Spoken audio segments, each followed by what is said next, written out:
friends, supporters, members of the National Party, I wish to sincerely thank each and every one of you here today, my friends and national comrades, for your attendance at this meeting of the National Party that's been held at a very difficult and testing time for our great party. I also wish to welcome the presence of distinguished guests at our meeting, namely the veteran campaigner against the new plantation of our beloved country, Ted Neville from Cork, and nationalist propagandist YouTuber Keith Woods.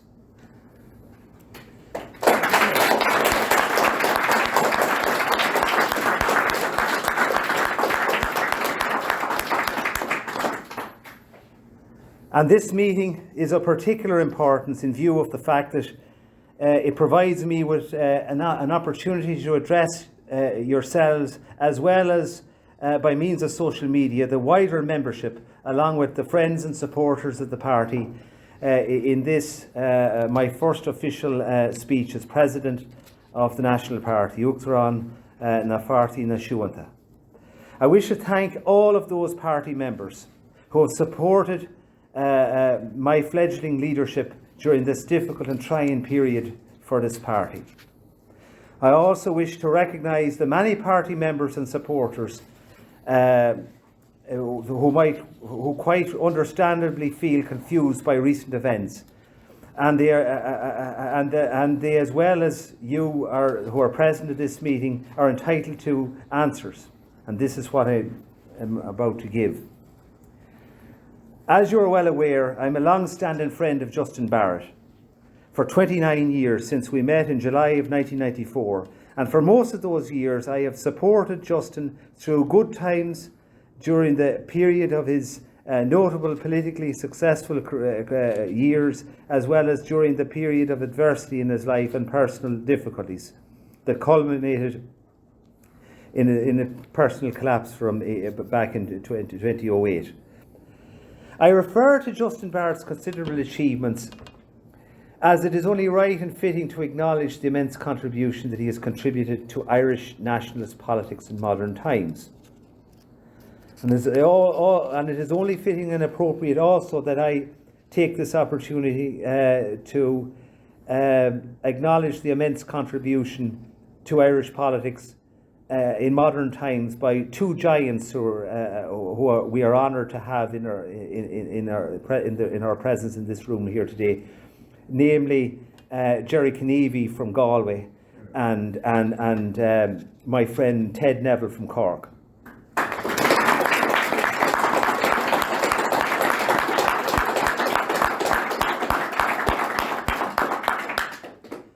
I've seen Justin Barrett at his best and at his worst.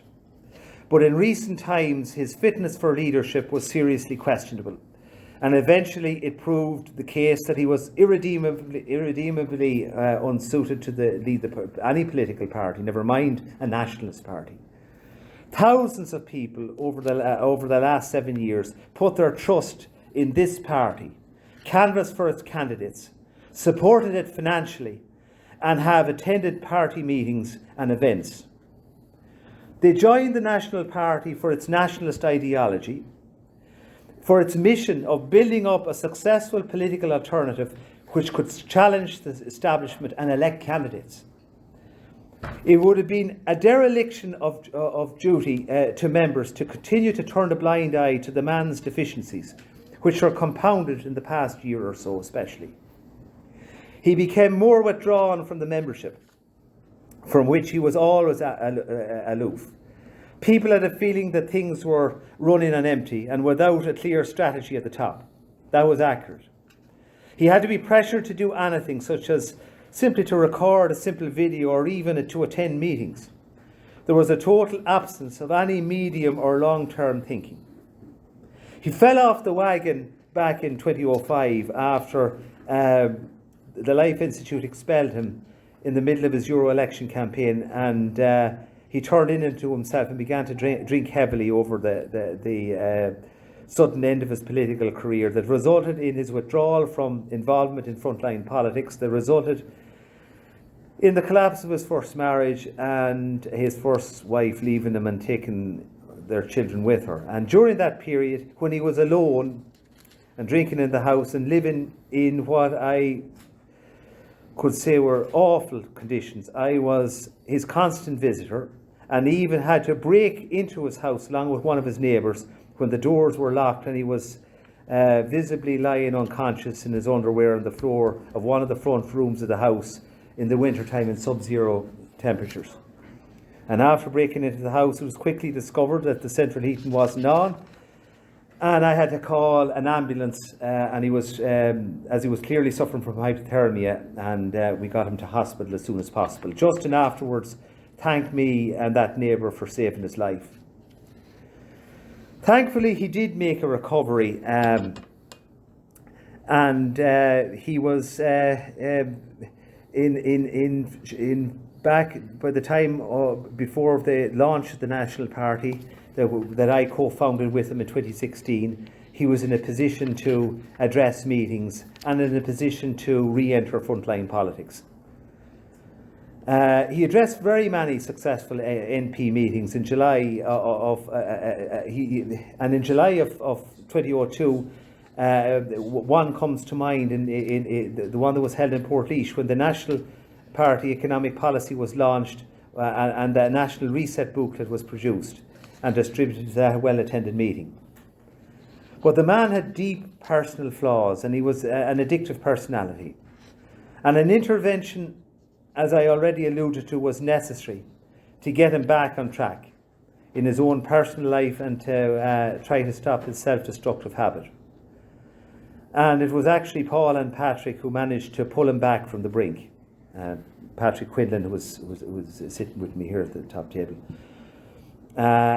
Anyone who got to know Justin would recognise that he took his humiliating electoral result in the Dublin Bay by-election very badly, and he refused to accept the result as being accurate, imagining that the ballot result, as distinct from the overall media coverage of that election campaign, was rigged.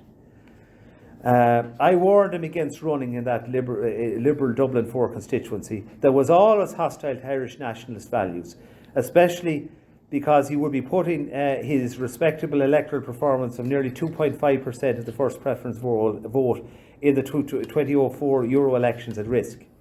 However, he told me in reply that the party had committed to contest that election, and because we hadn't another party member from South Dublin willing to run for the party in his place, Justin decided that he should run himself in that election, and he told me that he expected to win at least 3% the first preference vote in that election. Then we come to the 2022 Ardèche, last year's Ardèche, that was held in Laugharne Resort outside Enniskillen in County Fermanagh, that was violently attacked by criminal communist thugs that resulted in 5 of our members being viciously assaulted with hammers and being hospitalised as a result of injuries sustained in fending off and defending women and children in particular who were gathered to attend the Ardèche. That violent criminal attack on the Ardèche produced massive sympathy in its aftermath and generated widespread support for the National Party, even from circles that one would be surprised at. The incident was covered on UTV, and Justin was invited to do an interview for UTV that would have opened the party's reach to the nationalist community in the north, which was important for a United Ireland party. But Justin refused to do an interview with UTV or any mainstream media outlet. And in his Ardèche speech, instead of focusing on the red criminal attack, he gave a Roman salute and self-described himself as a fascist, and spent most of his speech making disparaging remarks about Herman Kelly of the IFP and Derek Bly of the Ireland First Party that weren't really relevant to the events that happened on the day, especially when those individuals had come out to condemn the red criminal violence against the NP members. His Ardèche speech was so bad that it had to be heavily edited out. Also, in the days that followed, the generation of goodwill towards the NP being publicly expressed on social media platforms, Justin mindlessly and recklessly posted a Hitler quote from Mein Kampf on his public Telegram account to alienate and push away any goodwill, sympathy or support for the National Party from outside its ranks, that produced the quick condemnation of the NP leadership by Herman Kelly, the leader of the IMP, as well as by John McGurk, the editor of Gript, that has enormous reach amongst conservative-minded people in this country. Then the Justin Barrett of today revels in being the most extreme and has zero interest in bridge building, which is necessary in politics. This signals his turn away from political engagement to instead being some sort of fringe far-right leader. He cannot be in his right mind. It was a reckless thing to do, and it was reflective of the feelings of the party membership who want to be associated with a radical right party, but certainly not one which is needlessly extremist. Members began to resign and simply drift away, including donors and activists. Justin's irresponsible decision to dismiss Paul Conroy as the party's national organiser was a bridge too far for myself, and simply too much for me to stand back from and allow to happen, after arguing against such a reckless decision. Paul was there from day one and never had been a public figure, but he had been extremely hard-working, committed and loyal to the National Party and to Justin Barrett as Canara of the National Party. He had put in thousands of hours of unpaid man-hours, and Justin's efforts to dismiss him, the man who had built this party from its foundations, were without merit and arose purely from Paul's criticisms of Justin's decisions, criticisms that were well justified and had merit. I couldn't stand idly by and allow Justin to marginalise Paul and other hard-working activists who were instrumental in the operation and running of the party, to drive away serious people by his decisions to make mindless extreme statements on social media, such as quoting Hitler, and to try to turn the National Party into a Hollywood parody of an extremist far-right cult. The party's media, including its high-quality video productions, presented a distorted image of Justin Barrett, an almost superhuman leader, which was simply not the reality and increasingly became obvious to those who know him. I have been disillusioned for a long while at this stage, for years. And it was sentiment and friendship with Justin that forced me to put up with his increasingly destructive behaviour and actions for too long. My attitude for too long was simply just to try to sit down with him, to try to talk to him, to try to persuade him, but to no avail. It was like talking to a brick wall. And then he even insulted my intelligence by telling me that he understood that I was intellectually impaired compared with him, and that was okay, that I didn't understand the greater scheme of things that he naturally understood. Like many other activists, I had reached a breaking point with him.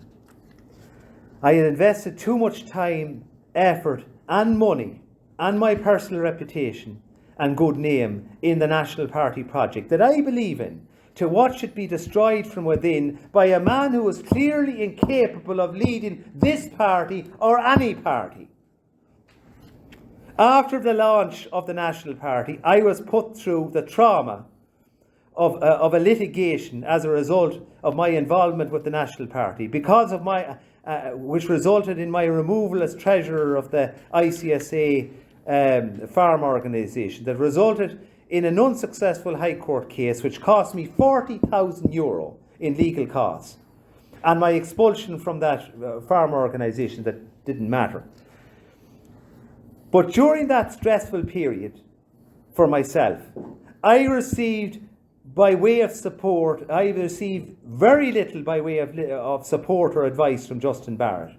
Apart from him ringing me while I was in the courtroom, in the High Court, to tell me that I would lose my case and that I was an idiot and extremely foolish to seek an injunction to prevent my removal that I had got but was unable to defend, and it was too late, and his advice was too late to take at that stage. But I always remember when I was at my most stressful and difficult hour and facing a very difficult High Court judge to have to deal with, who described the National Party 9 principles that we believe in as the product of a disturbed mind, and who condemned our nationalism and used his judgment to do so. But I always remember that Paul Conroy was sitting in that courtroom with me. Justin Barrett, who could have advised me to avoid that very expensive day out in the High Court, wasn't there, only to tell me what a fool I was. It was after that, actually, it was a miracle that I stayed involved with the National Party. If you want, I kept that to myself until today. In the end, though, it became necessary for the sake of Irish nationalism, for the sake of you here present, and the many members and supporters of the party around the country, that this man had to be removed as party leader. This could not continue to go on.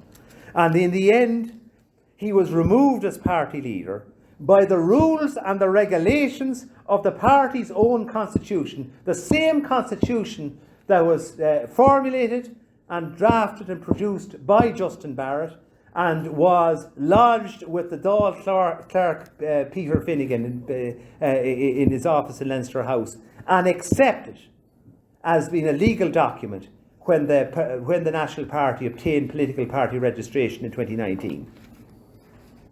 The Electoral Commission was made aware of this at the time, contrary to Justin's claims that this was a coup and solely the hijacking of social media, which is plainly and plainly untrue. On foot of his removal, his access to the I was going to talk about Goldgate, but I decided, because the matter is too much has been said in the national media about it, and certainly the former leader has said too much in social media about it, and I don't think it's appropriate for me today to talk about it. But other to say that the matter will become will be resolved in the near future, and it'll become very clear to everybody that the actions of myself and others were justified in removing Justin Barrett. And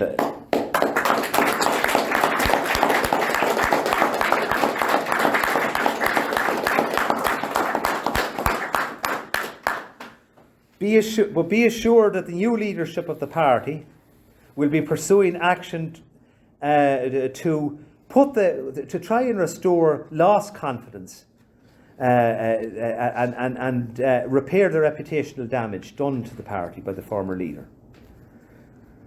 We will be submitting annual accounts to SIPO and are committed to following the highest standards of probity. The same cannot be said of Mr. Barrett. Justin Barrett's decision to involve the Gardaí is indefensible. It's the only issue in relation to Goldgate I'm going to refer to. I'm not going to talk about the goal itself. That's legal matter. I'm not going to talk about that. But I will. But I am going to refer to this because it has to be referred to, because it is so outrageous and such a betrayal of you and everyone. Betrayal of Paul Conroy, betrayal of myself, a betrayal of everyone who sacrificed for this party, everyone who contributed to this party, everyone who worked for this party, everyone who served this party, everyone who was serving Irish nationalism. It was a total outrageous betrayal.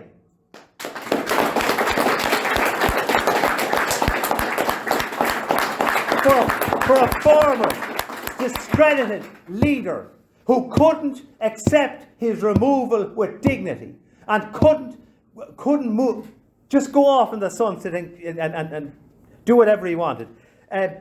He couldn't just, for the sake of the cause of Irish nationalism, for the sake of our patriot dead, for the sake of our noble cause, he had to malign and he had to disrespect that cause and to really make a mockery of what the National Party stood for and what we have done over the last 7 years by touting to the Guards. His decision to involve the Gardaí, it's just indefensible. And the man only lives 7 miles from where I live, from my home. 15 minutes drive. I wouldn't expect him to walk it because the man doesn't do walking. but he could certainly drive to my home and confront me, which would be the honest and respectful way to deal with personal differences and to deal with political differences as well.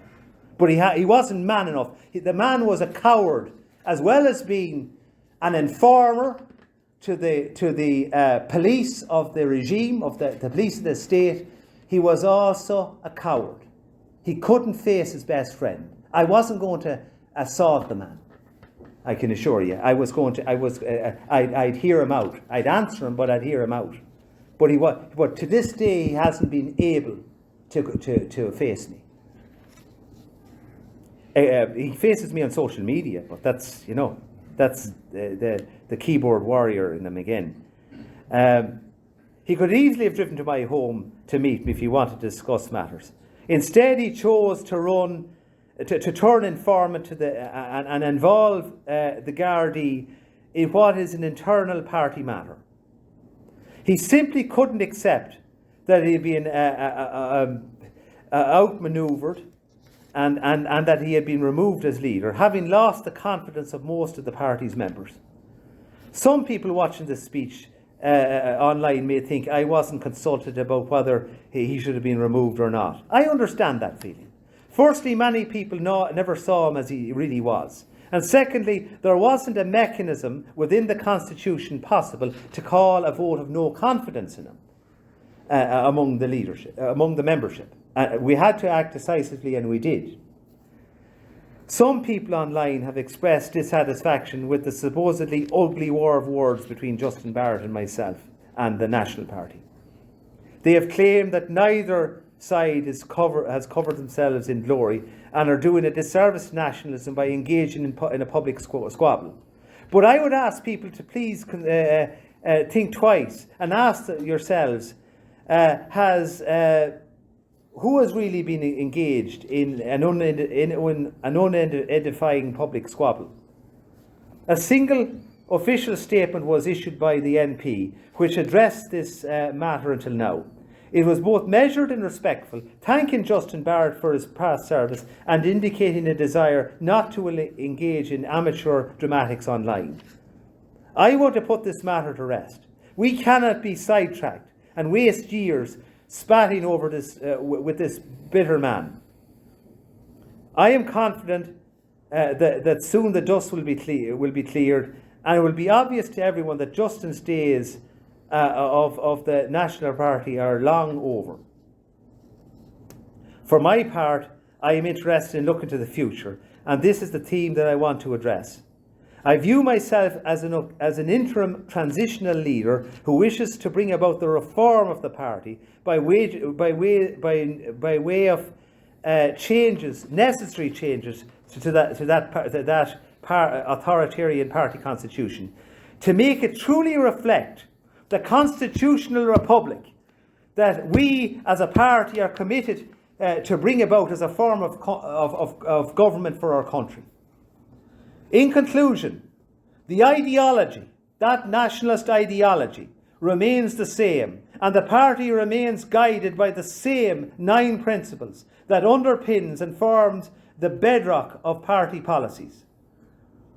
It was Justin Barrett who had started to depart from legitimate Irish nationalism by his actions and dereliction of duty. He failed to live up to the standards he proclaimed. We now need to focus on the future that demands greater political engagement, especially as we face European and local elections in May of next year, 2024. And there is also the possibility of a general election next year, or certainly in 2025. And we must prepare for those electoral contests and opportunities and at least try to put the party on a sound election footing. The National Party is interested in at least talking with other people who may not currently be members of the party, but who may agree with a fundamental nationalist outlook and want to achieve the best for Ireland. This is important in advance of local European and prospective general election. And we need to attempt to tap into a disenfranchised and discontented segment of the electorate. Immigration is now a much more important election issue for voters than it was in 2020. And now it is very clear to everyone, both urban as well as rural dwellers alike, that the family farm and the Irish agricultural and food sector, that is the backbone and engine of the rural economy, is under attack, as is traditional rural life, by the EU Green Deal and the net zero emissions climate agenda that is simply communism under a green environmentalist guise.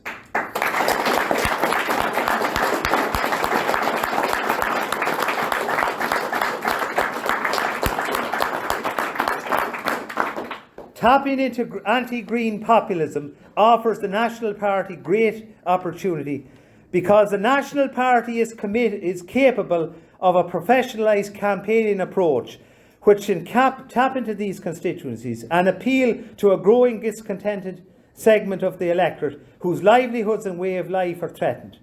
And the National Party is the only ideological anti-communist, anti-Bolshevik and anti-socialist party. And we have the unique capacity to be the ideological engine and powerhouse behind the national pushback against green socialism, similar to the role of the original IRB in being the ideological engine behind the struggle for Irish independence and the national revolution. And it was this brilliantly, was brilliantly manifested by the nationalist Sinn Féin parties capturing and solidifying opposition of the majority of the Irish people of the day against the British imposed 1917 conscription that produced a Sinn Féin landslide victory in the 1918 Westminster election for Ireland that led to the subsequent formation of the First Dáil and the War of Independence. The EU Green Deal is the modern version of conscription. And we in the National Party are uniquely placed, as well as being the lead party and the only party that has credibility in opposing mass immigration and population replacement and the new plantation of our country, to take on these issues and to be that ideological engine, to be the IRB of the 21st century, not the Harpswinders, the real IRB of the 21st century, and to achieve what they achieved, to advance the cause of Irish freedom and at least bring it to the point of having a treaty and a British withdrawal from the country acceded to in 1921. At that, I will finish my speech by encouraging you all to stay the course, keep the faith, stay with the National Party. We will prevail, we will win, and we can lay the foundations of a future Irish government, a free country, is possible within the reach of our lifetime, but we have to work for it with sensible strategies, sensible tactics. I know we can do it because we have the talent pool within the National Party, the talent pool of nationalist cadre, nationalist ideologues, people who believe not in selfish self-serving concerns, but believe in their country, believe in their nation, believe in their future of their nation, and believe in preserving our nation. Eresharai.